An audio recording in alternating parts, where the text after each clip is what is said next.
Espace TV, le 22h.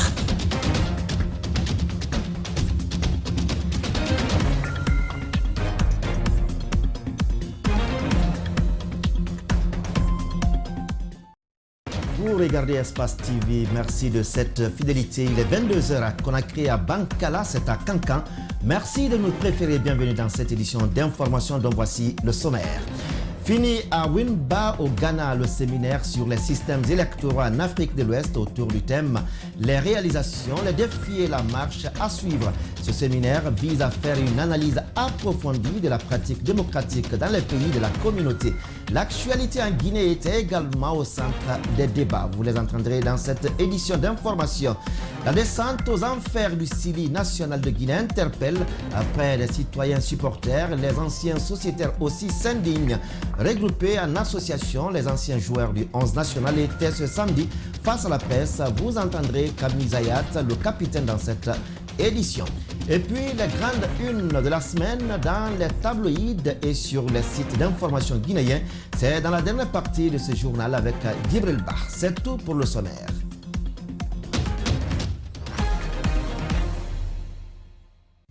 Une fois encore, bonsoir. Je vous le disais en titre, la problématique d'organisation des élections en Afrique de l'Ouest, ces 20 dernières années au cœur d'une rencontre du Parlement de la CEDEAO au Ghana. Le cas de la Guinée a été évoqué si ses parlementaires condamnent le coup d'État opéré le 5 septembre dernier qui a renversé Alpha Condé. Ils en font autant pour celui contre la Constitution en mars 2020. L'identification des insuffisances et les propositions des pistes de solutions sont plus que urgents au regard des événements dans certains pays de la sous-région. La rencontre est portée par le président ghanéen, président en exercice de la CEDEAO. Mamoudou Boulere Diallo nous commente les images de nos confrères de la RTG. Les élections en Afrique sont souvent source de violence, parfois meurtrières, ces 20 dernières années. Des parlementaires ouest-africains tentent d'identifier les insuffisances et envisager des pistes de solutions. En tant que Parlement de la CEDEAO, nous condamnons le coup d'État, mais en même temps, nous condamnons aussi les changements constitutionnels qui visent à perpétuer des régimes en place. D'ailleurs, il n'y a pas de raison de condamner un coup d'État et de faire l'apologie de modifications constitutionnelles qui parfois sont contre les populations. Le temps est venu pour les dirigeants africains de respecter les textes qu'ils ont eux-mêmes élaborés. Le renversement du pouvoir d'Alpha Condé le 5 septembre dernier n'est pas passé sous silence. Une mission parlementaire de la CEDEAO est même annoncée en Guinée. En ce qui concerne la Guinée en particulier, je pense qu'il est temps pour nous de nous rendre dans ce pays qui est frère et ami pour travailler, nous le Parlement, avec les autorités actuelles en place. J'en ai parlé aujourd'hui avec le président en exercice de la conférence des chefs d'État et de gouvernement qui est favorable à cette idée. Ces dernières années, plusieurs études de l'Indice de démocratie libérale prouvent que le processus démocratique en Afrique est menacé. La qualité des élections a baissé, des parlements inféodés par l'exécutif et la diminution des opportunités pour la participation des citoyens et de la société civile. La liste des défauts est longue selon les parlementaires. En dirigeant cette rencontre, le président en exercice de la CEDEAO annonce des mesures. Il demeure donc le devoir des institutions communautaires, par des interactions constantes avec tous les intervenants. Nous restons toujours en chantier en tant que démocratie. Je suis convaincu que nous continuerons à améliorer nos systèmes et processus électoraux. Les députés ouest-africains sont invités à agir dans la proposition de résolution pour permettre de garantir la stabilité dans la zone CEDEAO, notamment dans l'organisation des élections crédibles. Le 16 octobre de chaque année est consacré par les Nations Unies, Journée mondiale de l'alimentation. Pour ce 76e anniversaire, la journée est célébrée sous le thème « Agir pour l'avenir », améliorer la production, la nutrition, l'environnement et les conditions de vie. En Guinée, c'est au centre maraîcher de Sonfonia que le ministère de l'Agriculture et de l'Élevage, en collaboration avec la FAO, a célébré cette journée. Antoinette Dédé Onivogui, Ibrahima Souri Kamara Explication. Cette célébration est une occasion pour attirer l'attention des décideurs politiques et les autres acteurs sur les aspects les plus critiques de la faim et de la malnutrition. Elle consiste également à encourager les populations à lutter contre le fléau. Le monde peut atteindre la faim zéro et améliorer la sécurité alimentaire et la nutrition si les efforts sont conjugués en s'appuyant sur les résultats et les meilleures pratiques agricoles. 80% des pauvres vivent dans les zones rurales et ils dépendent de l'agriculture, de l'élevage, de la pêche et de la sylviculture. En conséquence, la faim zéro appelle à une transformation de l'économie rurale. Contrairement au thème des années précédentes, celui de cette année met un accent particulier sur les régimes alimentaires sains, selon le chargé des programmes à la FAO. D'abord, modifier ou alors améliorer les systèmes agroalimentaires, les rendre plus inclusifs, plus adaptés, plus durables, de façon à ce qu'il y ait une harmonie entre la production, la répartition de cette production, mais aussi la consommation de cette production à travers le monde sans laisser personne de côté. Des visites guidées et la remise des kits agricoles ont aussi marqué cette célébration. Ce qui motive d'ailleurs la présidente de l'Union du groupement des femmes de l'agriculture et des cultures maraîchères. L'alimentation en Guinée, la terre est riche et si maintenant nos chefs mettent les moyens dans nos mains à notre disposition, comme aujourd'hui la FAO, il a amené les dabas, l'engrais, la brouette, bottes, etc., etc. Ça, c'est déjà des moyens que nous cherchons. Et nous allons travailler mieux pour que la Guinée soit alimentée. Pour atteindre les objectifs du millénaire relatifs à l'éradication de l'extrême pauvreté et la faim à l'horizon 2030, un appel est donc lancé à tous les acteurs afin d'agir pour que chaque enfant et homme ait en permanence accès à une alimentation saine et nourrissante. Antoinette Dédé Onivogui, on les appelle les victimes politiques ou encore les oubliés politiques. Eux, ce sont ces personnes blessées, malmenées lors des manifestations politiques et sociales dans notre pays. Si les plus chanceuses parmi elles sont vivantes, il n'en demeure pas moins pour ceux qui sont handicapés à vie avec des rêves brisés. Pour leur venir en aide, la coalition des jeunes leaders pour la paix leur a offert plus de 4 tonnes de vivres. Une démarche saluée par les bénéficiaires. Al-Seni Bari, Yacouba Traoré pour le compte-rendu. Ils avaient des rêves qu'ils caressaient, un avenir prometteur, mais hélas, lors des manifestations politiques, une balle a changé leur destin et fait d'eux des handicapés. Désormais, ils utilisent les béquilles pour ceux qui le peuvent et d'autres sont alités dans les hôpitaux. La coalition des jeunes leaders pour la paix vole à leur secours en procédant à la distribution du riz, de l'huile, du sucre et de l'argent. Nous avons aidé globalement 105 victimes qui ont bénéficié d'une part du riz, de l'huile, de la mayonnaise et du sucre.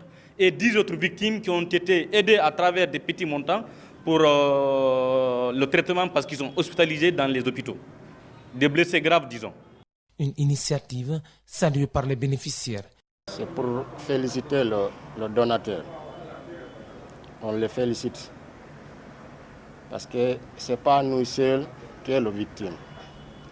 Peut-être que tout le Guinéen est en victime. Mais pour penser à nous, on les félicite. La COGELP ne compte pas se limiter à mi-chemin. Les prisonniers politiques qui croupissent jusqu'à présent dans les geôles guinéennes les intéressent aussi. Là également, des dispositions sont en cours de réalisation. On avait prévu dans notre plan d'action évidemment d'acheter les matelas, les secourir. Mais compte tenu de la situation, nous avons jugé utile de terminer ce partage des denrées et puis faire face à l'achat des matériels, des draps de lit, des moustiquaires pour venir les secourir. Sinon, nous avons rencontré ces prisonniers, nous avons échangé avec eux, nous avons même participé à la libération des détenus politiques. Cette activité de remise de dons a démarré le 28 août 2021 et a concerné seulement Conakry. Pour le moment, précisent les initiateurs. Les membres de la Coalition nationale pour la paix en Guinée se sont retrouvés ce samedi pour leur réunion mensuelle dans la commune de Ratoma. Objectif, diagnostiquer les différentes structures à la base. Ces structures œuvrent en faveur de la paix en Guinée. Alors, Rosaline Goto-Monemou commente les images de Abdoulaye Kamara. Les membres de la Coalition nationale pour la paix en Guinée œuvrent pour la consolidation du tissu social. Au cours d'une rencontre tenue à Koza, secteur Bantouka, ces acteurs de la société civile cherchent à trouver des stratégies pour la prévention des conflits dans le pays. Pour y arriver, ils ont installé dans les 5 communes de la capitale des comités locaux de paix. Aujourd'hui, nous avons des défis à relever au niveau de la région de Conakry. Il s'agit de gérer les différents conflits qui se mènent dans la région de Conakry. Et c'est pourquoi, quand vous voyez la commune de Ratoma, nous avons plus de 10 CLP dans ces 27. Et au niveau de Kaloum, nous avons 4 CLP. Au niveau de la commune de Matoto, nous avons 5 CLP. Et au niveau de la commune de Dixine, nous avons aussi 4 CLP. Donc, toutes ces structures-là travaillent, vaille que vaille, pour qu'il y ait la paix dans ce pays. En plus de ces efforts, la structure demande l'implication de l'État pour l'instauration de la paix dans le pays. Il salue les actes déjà posés par le CNRD pour le maintien de la quiétude sociale en Guinée. La paix n'a pas de prix. Il faudrait que les nouvelles autorités agissent dans ce sens. Nous avons surtout apprécié la dernière sortie du président du CNRD au niveau de la sécurité qui a dit que les forces de sécurité doivent préserver la quiétude sociale. Ils doivent respecter les droits de l'homme. Le président du CNPG conclut en suggérant à la junte un gouvernement d'union nationale et de faire impliquer les jeunes dans ce processus. La Fédération nationale des cliniques privées a tenu une assemblée générale ce samedi ici à Conakry. Objectif, tirer les leçons des actes posés par les médecins incriminés dans l'affaire de viol à Anta dans la commune de Matoto. Par ailleurs, ils comptent également sensibiliser leurs confrères à plus de vigilance. Dr Gouley Beavougui est au micro de Aboubakar Keke-Bangoura. La sensibilisation de nos membres suite à la bavure qui s'est produite dans une clinique à Anta.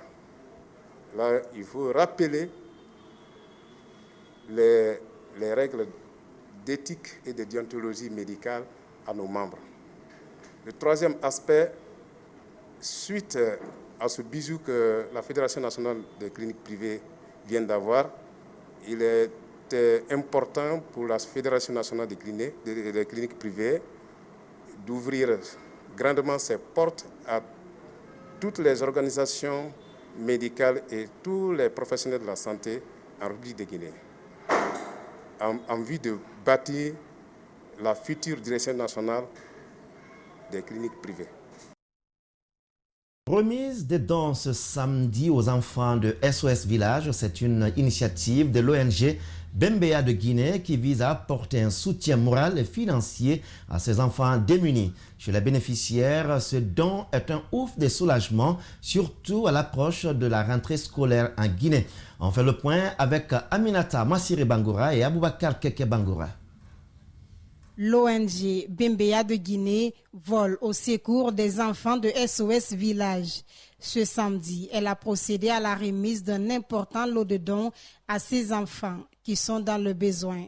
Ce don est composé, entre autres, des fournitures scolaires, de vêtements et de chaussures. Pour les donateurs, cette initiative vise à contribuer à l'effort des encadreurs dans l'amélioration des conditions de vie des enfants qui ont besoin de l'assistance. Nous, Bembea de Guinée, en ce jour très spécial par la voix de notre président, nous remettons ces présents articles comme don à l'encadrement de notre centre village des enfants pour les encourager dans leur travail noble de père, mère, de famille et d'encadreurs. Les graines semées dans l'enfance développent de profondes racines. L'enfance est une tige fragile qui a besoin d'appui et d'assistance. L'organisation vous aime, vous les responsables et les enfants bénéficiaires de ce don tel que vous êtes. Pour les encadreurs de SOS Village d'enfants, ce don vient à point nommé. Ils invitent également d'autres bonnes volontés à emboîter le pas aux donateurs. C'est un sentiment de joie aujourd'hui de recevoir l'ONG Bembea qui est venu aujourd'hui pour nous faire un grand don. Je ne peux que m'en réjouir de ces dons, les féliciter et les encourager. En même temps, lancer un appel aux autres partenaires, aux autres ONG, aux autres personnes de bonne volonté qui n'ont pas encore fait le pas, de penser aussi au village d'enfants SOS et de penser à apporter aussi leur contribution, minime soit-il. Pour l'heure, les enfants de SOS Village se réjouissent de cette initiative de l'ONG Bembea de Guinée. Les responsables de ce centre plaident pour une assistance financière, surtout pour la rentrée scolaire qui approche à grands pas. On reste toujours avec Massiré Bangura pour parler cette fois de l'opération de déguerpissement ce samedi à la cité Anko 5. De nombreuses installations aux abords du marché ont été cassées par des machines. Les commerçants disent avoir tout perdu et disent n'avoir pas été prévenus à l'avance par les autorités. Les précisions avec Aminata Massiré Bangura et Yacouba Traoré. Libération des emprises des routes à Conakry, les autorités passent à la vitesse supérieure. Ce week-end, tous les occupants illégaux des emprises du marché Anko 5 ont été déguerpis. Des kiosques, des étalages de friperies et autres articles ont tous été détruits. Des victimes disent avoir tout perdu. Ils acceptent bien l'idée de déguerpissement, mais déplorent par contre le manque de sensibilisation avant l'opération. Sans avertissement gâté comme ça, là, vraiment, ça n'est pas me plaît. Vraiment, il a gâté tout mon marchandise, tout l'objet qui est là, il a gâté tout. C'est pas bon comme ça qu'on voulait. Ils n'ont pas donné du temps aux gens pour quitter les lieux. Ils nous ont dit de partir tout simplement. Tous nos conteneurs sont détruits. Des accusations rejetées en bloc par ces responsables de marché et opérations de déguerpissement. Selon eux, l'avertissement a été fait avant l'opération. Si la population dit qu'ils ne sont pas informés, nous on ne serait pas d'accord sur ça. Parce que le communiqué a été passé dans toutes les langues. Donc, quelqu'un ne peut pas dire aujourd'hui qu'il n'a pas été informé. Depuis les premiers déguerpissements, les gens sont informés, les riverains sont informés et les agents aussi ont sorti sur le terrain pour informer la population. Les chefs de quartier sont informés, les chefs de secteur sont informés. Le déguerpissement a été déjà fait. Les occupants n'ont plus d'autre choix. C'est pourquoi ces dernières plaident le président du CNRD de leur venir en aide. Nous ne sommes pas contre cette idée, mais ils doivent construire des marchés pour nous.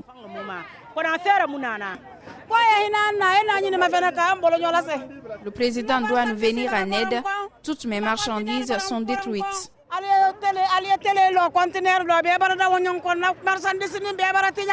Cette opération de déguerpissement des emprises des routes vise plusieurs marchés et endroits de la capitale.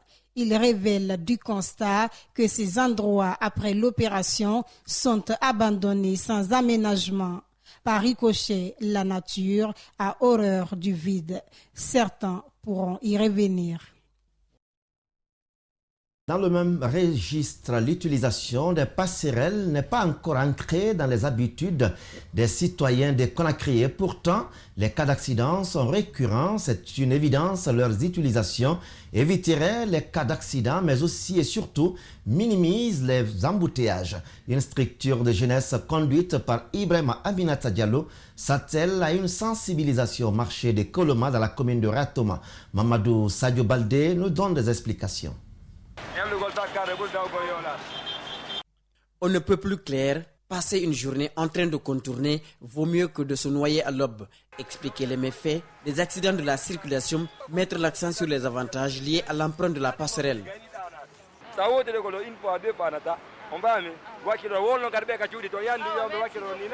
C'est une tâche ardue car prier les femmes, même pour leur propre sécurité, demande assez de souplesse et de tact. Parfois, ils parviennent, parfois aussi, ils sont écoutés, mais pas compris ou acceptés.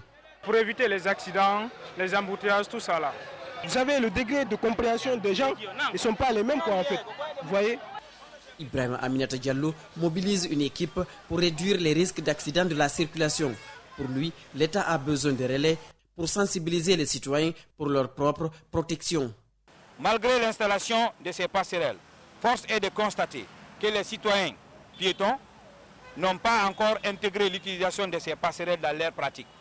C'est pourquoi, pour réduire ces accidents et faciliter la circulation au niveau des endroits où les passerelles sont installées, les jeunes du LABIS, sous le leadership de la Coalition nationale des acteurs pour la paix et le développement CONAPED, a initié une campagne de sensibilisation et d'éducation citoyenne pour l'utilisation des passerelles. Cette structure a bénéficié de l'appui d'Aide et Action. L'État a mis les moyens pour la sécurité des populations. Seule une éducation citoyenne peut faciliter l'utilisation normale du pont. A pour ambition d'amener des jeunes à réfléchir, à prendre conscience de leur situation et à trouver des solutions nouvelles aux problématiques liées à l'emploi et à la participation citoyenne. Qu'ils viennent comme ça se doit, qu'ils traversent comme ça se doit, il ne faut pas qu'ils se bousculent. Pendant 2 jours, ces jeunes vont encourager les femmes notamment à éviter l'autoroute et vont parfois jusqu'à transporter leurs bagages. Plusieurs routes tertiaires de la Guinée sont impraticables et sont dans le pire des états. Alors à Bessia Centre, les habitants veulent changer la donne de leurs propres mains. Ils ont procédé ce samedi au bétonnage de certaines voiries dans leur quartier. L'initiative est de la jeunesse qui veut donner une image particulière à leur quartier. Reportage Djeneb Bangoura, Abdoulaye Kamara. Ici, nous sommes à Bessia Centre, dans la commune de Matoto. Tôt ce samedi matin, jeunes, adultes, tout âge confondu, les habitants de ce quartier se mobilisent comme un seul homme pour le bétonnage de cette route. Elle s'étend sur 1,5 km, plus des rattachements avec une épaisseur de 14 cm. L'initiative est de l'ensemble de la jeunesse de ce quartier. Notamment nous, c'est nous qui avons réfléchi et on a appelé tous les intéressés, n'est-ce pas, de cette situation, de cette route-là. Nous nous sommes assis pour une journée entière et nous avons réalisé ce travail-là. Chacun de nous avait contribué, comme nous l'avons indiqué. Au départ, on avait dit que chacun paye, tous les inscrits avaient payé 200 000 francs chacun et les autres aussi sont venus le compléter. Donc nous avons reçu aussi des aides ailleurs. Cette voie est l'une des routes tertiaires de ce quartier qui est composé de 6 secteurs. Ses habitants ne comptent pas s'arrêter là. Ils demandent l'aide des autorités et des personnes de bonne volonté afin de débarrasser ce quartier de l'insalubrité et rendre les routes praticables. Nous demandons bien sûr l'État et toutes les personnes volontaires de la Guinée ou de Bessia qui ont le souci du développement, n'est-ce pas, et la propriété surtout, et la facilité, n'est-ce pas, de dégager les insalubrités. Donc il y a tout ça. Donc si la route est propre aujourd'hui, comme vous le constatez, et tous ces boulots que je viens de citer là seront faciles. Comme on aime à le dire, on ne peut attendre tout de l'État.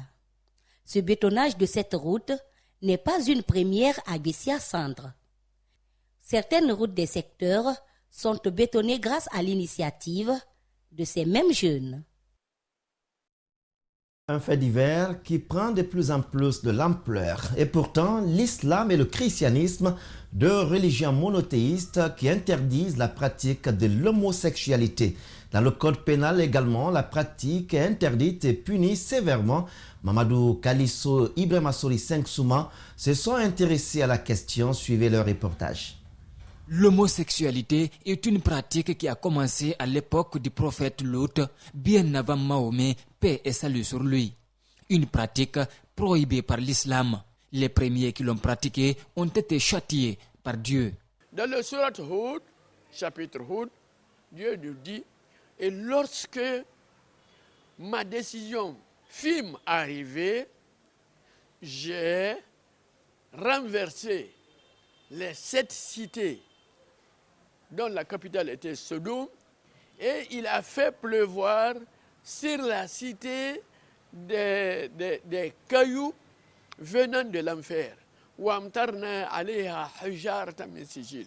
Même les animaux ne la pratiquent pas, poursuit cet imam.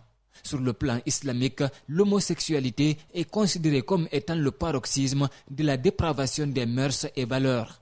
C'est l'un des plus grands péchés qu'un croyant peut commettre. Le prophète Mahomet a mis en garde ses adeptes et Dieu a maudit tous ceux qui s'adonnent à cette pratique. Le prophète Mohammed sallallahu alayhi wa sallam nous dit dans un verset akhwaf ma akhafu alaykum amala qawmi lut illi wal'ana Allah man fa'ala fi'latahu. Allah a maudit celui qui fera ce que les gens de Lut, ce que la communauté de Lut faisait. La position de l'église protestante évangélique de Guinée est aussi claire sur le sujet. Elle est interdite, même si dans certains pays occidentaux, le mariage pour tous est légalisé et certaines églises approuvent l'acte. Ces pasteurs dénoncent une dérive doctrinale. Toujours Lévitique 18, verset 22. Tu ne coucheras pas avec un homme comme on couche avec une femme, c'est une abomination. Des versets comme cela, pour nous, c'est assez clair. La Bible interdit les pratiques homosexuelles et interdit également les mariages homosexuels. Ils vont trouver des versets bibliques, tenter d'expliquer pour conforter leur position, mais en vérité, la Bible est catégorique. Le mariage qui est autorisé est un mariage hétérosexuel. Tout homme, tout pasteur qui prêche un tel message, croyez-moi, c'est un envoyé du diable. Sa place n'est réservée qu'à l'enfer au jour du jugement dernier. L'islam et le christianisme interdisent l'homosexualité et près de 95% des Guinéens pratiquent ces deux religions monothéistes. C'est donc sans doute que le code pénal guinéen interdit la pratique. Son interdiction a été logée dans la même enseigne que l'attentat à la pudeur. Alors, l'infraction est punie d'une peine qui va de 6 mois à 3 ans de prison ferme. Ou alors, le juge peut condamner à une amende de 500 000 à 1 million de francs guinéens. Donc c'est pour vous dire que si on interprète bien cette disposition du code pénal, donc l'article 274, on peut bien se retrouver avec l'homosexualité, puisqu'il s'agit d'un comportement, d'un acte sexuel qui est commis avec un individu de son sexe. Alors si tel est le cas, je peux répondre à votre question pour dire que l'homosexualité est interdite en Guinée. En parlant de l'homosexualité dans le code pénal, pourquoi le législateur guinéen a porté des gants? Selon ces défenseurs des droits de l'homme, c'est une manière de ne pas offenser des partenaires au développement qui conditionnent leur aide au respect des droits humains. Le centre de formation d'EMD Imagerie a procédé ce samedi à la remise de certificats de formation de sa deuxième promotion. Et il s'agit de 30 récipiendaires de diverses disciplines médicales. Ces heureux sortants se disent satisfaits et n'ont pas manqué à faire des recommandations aux différents formateurs. C'est un public reportage de Fatoumata Bintabari et Ibrahima Soli Kamara. Après plus de 3 semaines de formation de base dans diverses disciplines médicales, le centre de formation en imagerie, DMD Imagerie, certifie les participants. Vous avez relevé, je dirais, le défi qui est assez important au niveau intellectuel et nous sommes convaincus que vous avez et saurez tirer parti des moyens et outils que nous avions légués. Donc, votre disposition tout au long de votre pratique, parce que certains d'entre vous faisaient l'échographie sans savoir ce qu'ils cherchaient, mais aujourd'hui, vous avez ce qu'il vous faut. Cette deuxième promotion a bénéficié d'une formation en imagerie, en IRI et en scanner, entre autres. Satisfaits de ce renforcement de capacité, ces récipiendaires n'ont pas manqué de faire des recommandations. Vulgariser la formation structurée en échographie, renforcer le partenariat Faculté des sciences techniques de la santé et DMD Imagerie pour la création d'un DU en échographie, doter les structures sanitaires en échographe, Doppler couleur des dernières générations. En plus de former, le centre de formation en imagerie a également un conseil d'achat et de vente de matériel d'imagerie. Cette initiative est salutaire aux yeux des invités. Je félicite Dr Diallo qui vient former les gens sur place. Cette formation était un besoin réel pour nos jeunes médecins. Le porte-parole des récipiendaires en fera état certainement. Il faut mettre l'accent sur la continuité de cette activité, aussi bien à Conakry, mais également à l'intérieur du pays. Avant la clôture de la cérémonie, les 30 récipiendaires ont reçu leur satisfecit. Je vous le disais au sommaire, l'association des anciens joueurs du Sili national était devant les hommes de médias ce samedi dans un réceptif hôtelier de la place. L'élimination précoce de la Guinée dans la course à la qualification pour la Coupe du Monde Qatar 2022 était en ligne de mire de cette conférence de presse. Ces anciens sociétaires du Sili national de Guinée, à travers leur capitaine Kamizayat, exhortent la Fédération guinéenne de football à situer la part de responsabilité de chacun. Et ils souhaitent apporter leur touche pour que le football guinéen sorte de l'amateurisme qui le caractérise depuis un certain temps. Suivez cet extrait avec Mohamed Sissé et Aboubakar Kekebangora. Il faut faire des états généraux de notre football et situer les responsabilités. Qui a fait quoi? Qu'est-ce qui n'a pas marché? Aujourd'hui, c'est vrai que M. Souaré a investi beaucoup d'argent. Depuis qu'il est là, il ne fait que dépenser de l'argent. Il se fait entourer des gens qui ne font pas leur boulot. Les gens qui sont là-bas, ils ne font pas leur boulot. Il faut se dire la vérité. Tu ne peux pas prendre quelqu'un qui n'a rien à avoir dans le sport, qui n'a pas de vécu dans le sport, vous le mettez comme conseiller ou comme dirigeant. Ça, c'est impossible. Il y a des postes là-bas aujourd'hui qui reviennent aux footballeurs, aux anciens joueurs. On a vu les exemples au Sénégal. Aujourd'hui, Aliou Cissé, c'est le coach. Mais à côté de Aliou Cissé, il y a ses anciens, il y a ses coéquipiers qui sont là. Et quand ça ne va pas, qui peuvent lui dire non, coach, c'est... À présent, notre habituel exercice de tous les samedis, c'est bien ce qui a fait la une des tabloïds et des sites d'information guinéens. C'est tout de suite.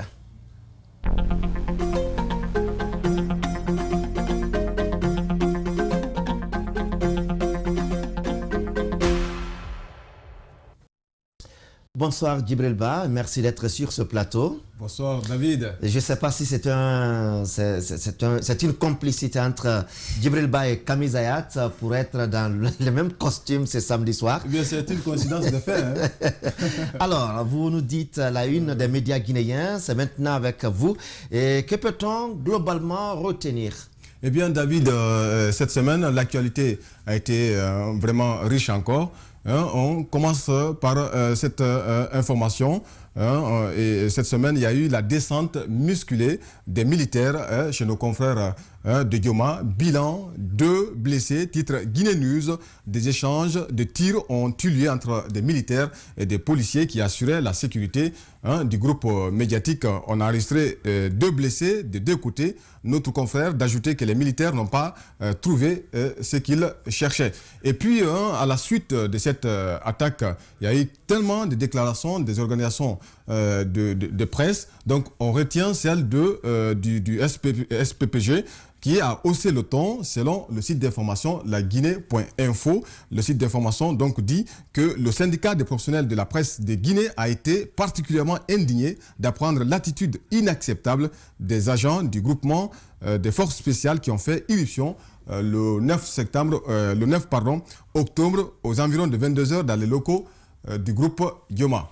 Alors, il faut dire également que l'équipe des grandes gueules de Espace TV, Espace FM s'est rendue pour soutenir les confrères de Dioma. L'autre actualité, c'est bien ce grand changement qui s'opère ou qui s'est opéré au sein de la Grande Muette. Quels sont ceux qui ont été concernés et qui ont été cités par les sites d'information? Effectivement, il y a eu un grand changement au niveau de la Grande Muette, c'est-à-dire au sein de l'armée, comme l'a titré cette semaine le site d'information africaguinée.com. Il s'agit de 42 officiers supérieurs qui doivent valoir leurs droits à la retraite. Donc, si on va citer quelques-uns, on va rapidement donner le nom du général Sekouba Konaté, qui était ancien président de la transition. Il y a aussi le général Namori Traoré, ancien chef d'état-major des armées. Et puis, comment il s'appelle, Mathurin Bangoura, ancien gouverneur de la ville de Conakry.